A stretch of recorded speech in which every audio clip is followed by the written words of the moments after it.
Olá, eu sou a professora Cida Silva, pedagoga e psicóloga, e quero agradecer você por visitar este canal. Estou muito feliz com a presença de todos aqui. Peço que se inscrevam e que compartilhem os nossos conteúdos.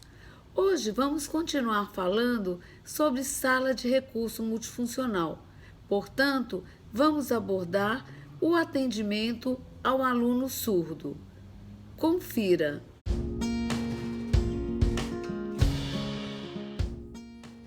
Oi, pessoal, tudo bem com vocês? Meu nome é Patrícia, sou professora da Rede Municipal de Montes Claros e trabalho na sala de recursos com atendimento educacional especializado. E hoje eu vim falar um pouquinho para vocês sobre como que é o atendimento educacional especializado, né, o AEE, para pessoas com surdez, para alunos surdos. Mas antes da gente começar, eu queria falar um pouquinho sobre a Libras. O que é a Libras? A Libras, Língua Brasileira de Sinais, foi oficializada no Brasil em 2002, pela Lei 10.436. Então, desde 2002, ela é considerada uma língua oficializada no Brasil. Para os surdos, ela é considerada a primeira língua e para nós ouvintes, né, a gente usa a língua portuguesa. Então, sobre a Libras, a gente pode falar que ela é uma língua, por quê? Porque ela possui sua estrutura gramatical própria, suas regras próprias e seu modo de organização próprio. Por isso que ela é considerada uma língua. A Libras não é comunicação por gestos, não é comunicação por mímica, ela é uma língua. Então, como que acontece no caso da Libras e da língua portuguesa? Como que a gente pode diferenciar as duas?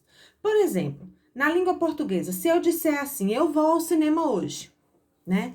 Se eu disser essa frase, eu vou usar ela verbos conjugados, eu vou usar substantivos, eu vou usar artigos, eu vou usar sujeito, eu vou usar várias classes gramaticais para formar essa frase.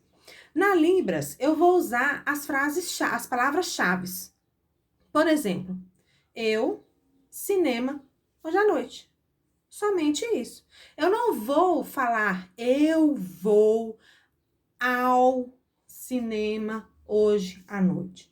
Entenderam? Então, eu vou falar as palavras-chave daquela frase, né? Eu, cinema, hoje, noite. Pronto.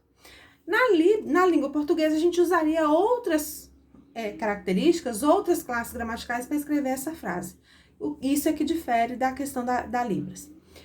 Cada palavra na Libras possui um sinal próprio, né? Se aquela palavra ainda não tiver um sinal próprio, a gente usa datilologia. O que é a datilologia? A gente digita aquela palavra, no caso, a gente usa a soletração em Libras daquela palavra, digitando usando o sinal de cada letra do alfabeto. No caso da Libras, ela segue 5 parâmetros. Para a gente aprender a Libras, a gente segue 5 parâmetros. O primeiro parâmetro, a configuração da mão. Como que tem que estar a sua mão na hora de falar, na hora de fazer o sinal para poder conversar, né? O segundo parâmetro, em que ponto ou local de articulação está esse sinal? Por exemplo, o sinal água. O sinal água é usado com a configuração da mão em L. Aonde que está o sinal água? Qual é o ponto de articulação do sinal água? No queixo, tá? Uma outra configuração de mão, movimento. O sinal terá movimento ou não? No caso do sinal água, tem movimento. Entenderam? Um outro parâmetro, orientação ou direção. Esse sinal, a orientação e a direção dele é qual? O sinal de água, o movimento é para cima? É para baixo? Para que lado que é? E o último parâmetro é a expressão facial. Alguns sinais, eles requerem uma expressão facial adequada. Eu não posso fazer o sinal de triste estando com a fisionomia feliz. Entenderam? Então, esses 5 parâmetros a gente tem que seguir na hora de de ensinar a Libras para os alunos. A Libras, ela é ensinada de preferência por um instrutor surdo dentro da sala de recursos, né? E o professor de sala de recursos trabalha a língua portuguesa na sua modalidade escrita. Então, quando eu trabalho com aluno surdo dentro da sala de recursos, o que é que eu trabalho? Eu uso muito imagens, porque o trabalho com aluno surdo é essencialmente visual, então a gente trabalha muita imagem com ele. Trabalha a questão de memorização da sequência de letras na escrita das palavras, porque a gente ensina a palavra num todo. A gente não ensina a palavra fracionada em sílabas, né? Como trabalha na língua portuguesa para as crianças ouvintes. A gente trabalha a palavra como um todo. E a gente trabalha também os textos de língua portuguesa trabalhando as palavras-chave. Quais são as palavras-chave que tem naquele texto que fazem o aluno surdo ter o entendimento daquele texto? Então, a gente usa a palavra-chave, a gente usa memorização de palavras, a gente usa imagens visuais. Eu gosto de trabalhar muito também por classes de palavras. Por exemplo, nós estamos estudando hoje a classe das palavras que são brinquedos. Então, o que eu uso com os meus alunos? Eu trouxe material aqui para vocês verem. Eu uso o sinal, o desenho e a palavra. Então, eu uso o sinal bola, eu uso o desenho bola e a palavra bola. Todos eles integrados.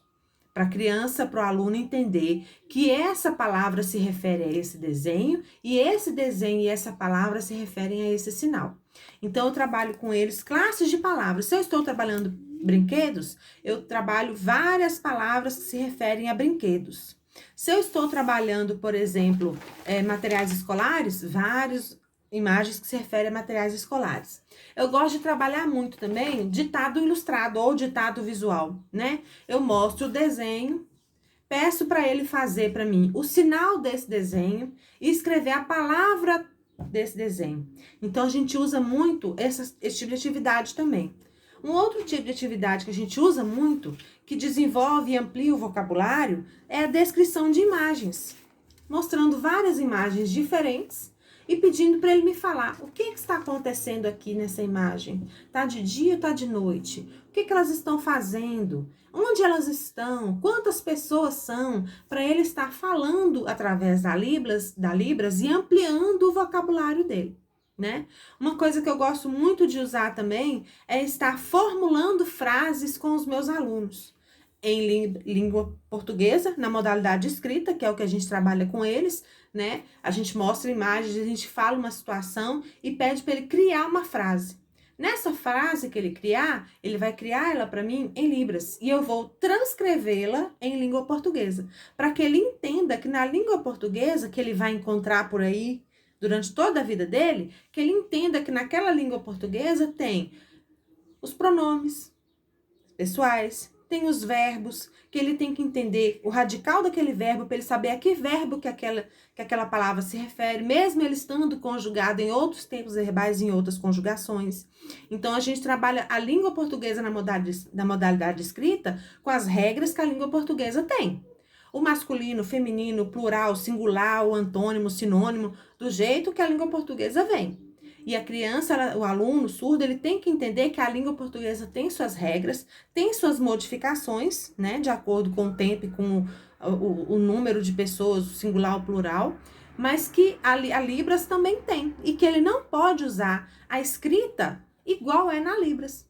Na escrita, ele tem que usar a língua portuguesa, mas para se comunicar, ele usa a Libras, com a estrutura que a Libras tem, com as regras que a Libras tem, né? E a gente procura trabalhar muito a questão do diálogo, da conversação com o aluno surdo dentro da sala de recurso, dentro da escola, para que ele possa estar ampliando o vocabulário dele, para que ele possa estar melhorando ainda mais o repertório dele, né? E a gente fala sempre que a gente trabalha com as crianças surdas, né? Muitas pessoas usam falar surdo-mudo. Não existe surdo-mudo. Ele é surdo. A gente fala porque a gente conseguiu ouvir. Então, a gente reproduz os sons daquilo que a gente ouviu. De tanto você ouvir, quando bebê, alguém falar com você, mamã, mamã, você aprende a falar mamãe, né? Então, não existe surdo-mudo. Aquela pessoa, ela é surda. Ela é uma pessoa com surdez, tá? Eu espero ter ajudado vocês, né? Foi bem rapidinho. Se precisarem, estou à disposição de vocês.